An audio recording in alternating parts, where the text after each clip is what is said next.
Olá, pessoal. Deus abençoe a todos. Sobre a crucificação do Senhor Jesus, algo muito interessante e profundo que você tem que entender é que quando o ser humano ele pecou contra Deus, né, Adão e Eva, então Deus condena o homem, Deus condena o ser humano. E junto com ele, toda a descendência, né, que viesse através deles também seria condenada, condenados juntos com ele. Eu quero colocar aqui o slide para você entender melhor. Olha só, com o pecado de Adão e Eva vem a sentença, vem a condenação. Por que Deus tem que condenar? Porque o pecado é uma violação à justiça de Deus. E Deus, sendo justo, ele precisa punir o pecado, né? Ele precisa punir, porque ele é justiça. Porém, Deus também é amor. Ele é justiça e ele é amor. E no seu amor, ele tem um plano para salvar a humanidade, essa raça que agora está perdida, está debaixo de maldição, né? O ser humano precisa ser salvo. Então, o que ele faz? Primeiro, ele precisa resolver um grande dilema. Olha só essa passagem bíblica. O que justifica o ímpio e o que condena o justo, tanto um como o outro são abomináveis ao Senhor. Olha só, eu não posso justificar o ímpio, né?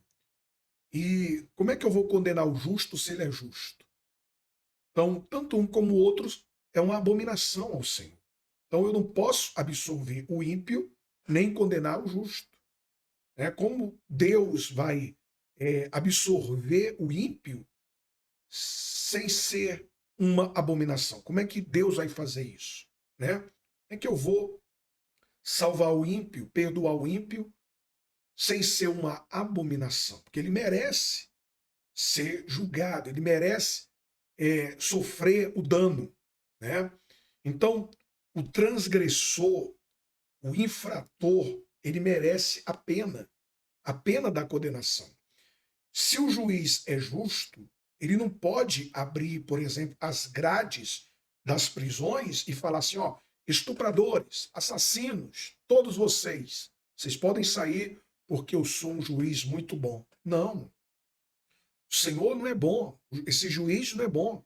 Podemos falar assim para ele, né? O Senhor não é bom, o Senhor é injusto.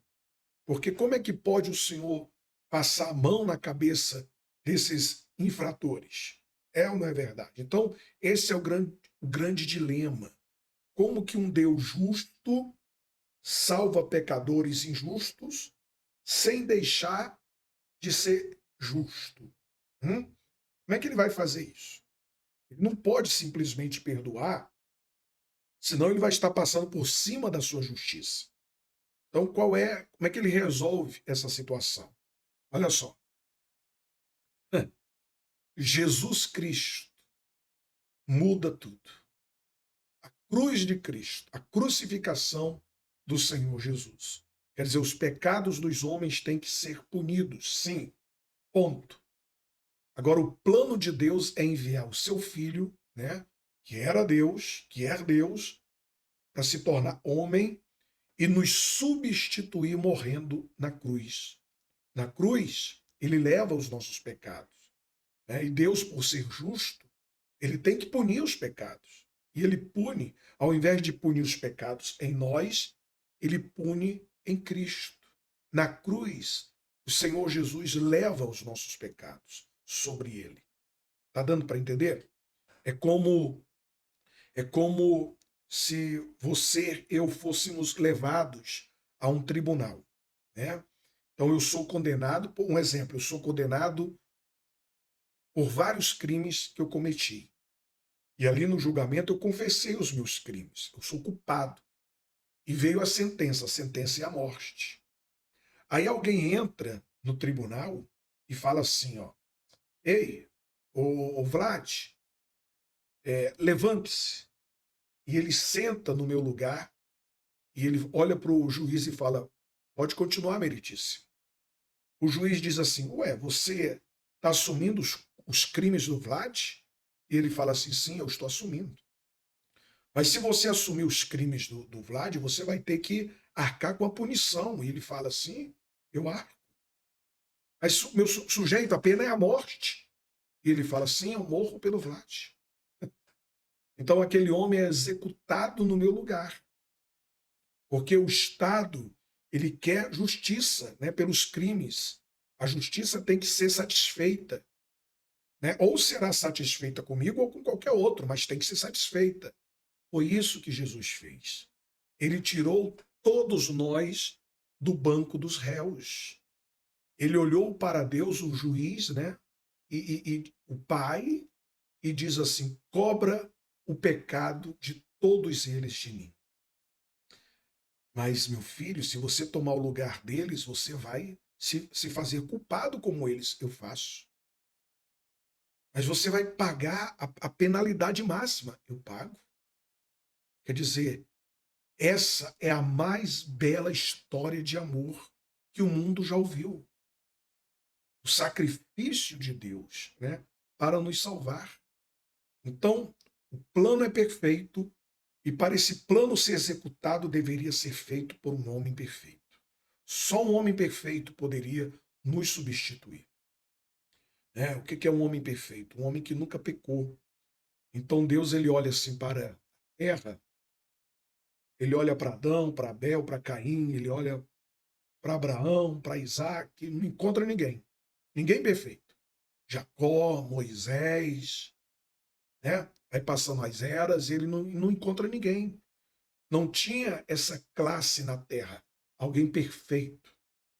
Então vamos olhar para o céu. Então o Senhor Jesus, ele vem aqui na terra como homem, ele era 100% Deus, 100% homem, né? Ele vem aqui dar a vida por nós. Agora, um detalhe, né? Quem foi que executou Jesus? Pilatos, Herodes, Roma, os judeus? E se eu falar para você que foi o próprio Deus? Foi o próprio Pai? Hum? Quando o Senhor Jesus morreu na cruz, os nossos pecados é lançado sobre ele, não é verdade? Então, quando Deus olha para o Filho lá na cruz, o que que Deus vê? Ele vê um monte de iniquidades, um monte de pecados, uma bola de pecados ali. E o que é que Deus tem que fazer com o pecado? Punir. Ele tem que punir o pecado, né? Então, agora, se Jesus na cruz estava com todos os pecados da humanidade, quem seria punido? Ele. Está dando para entender? Você vai entender agora o que Jesus falou na cruz. Naquele momento, quando ele estava na cruz, perto da hora nona, exclamou Jesus em alta voz, dizendo: Eli, Eli, lama sabachthani, isto é, Deus meu, por que me desamparastes? Olha só. Por que me desamparastes? Sabe qual foi a resposta? Porque na cruz você se fez pecador, meu filho. Você se fez pecador. Pecado está sobre você, de toda a humanidade. Então Deus ele espeja a ira, né, sobre Jesus e ali executou o seu próprio filho. E com ele todos os nossos pecados são pagos. Em Jesus na cruz, todos os nossos pecados foram pagos naquele exato momento, né? Então aquilo não é um show de terror. Aquilo é uma demonstração de amor. O filho pegando todo o pecado da humanidade e colocando nas costas. Em Isaías 53 diz: Todavia ao Senhor agradou moê-lo. Só isso. Agradou moê-lo. O próprio Deus executa o filho. Então, isso mostra o terror do pecado, porque se Deus odeia tanto o pecado, tanto, que nem o próprio filho poupou, né, por causa da sua santidade, Deus é santo. Em Abacuque fala que tu és tão puro de olhos que não podes ver o mal. O Senhor não pode ver o mal. Ele é tão puro de olhos. Então, você vê quantos pecados bastaram para Adão e Eva, né, serem condenados. Ser banido do paraíso. Só um. Eles desobedeceram, eles comeram do fruto.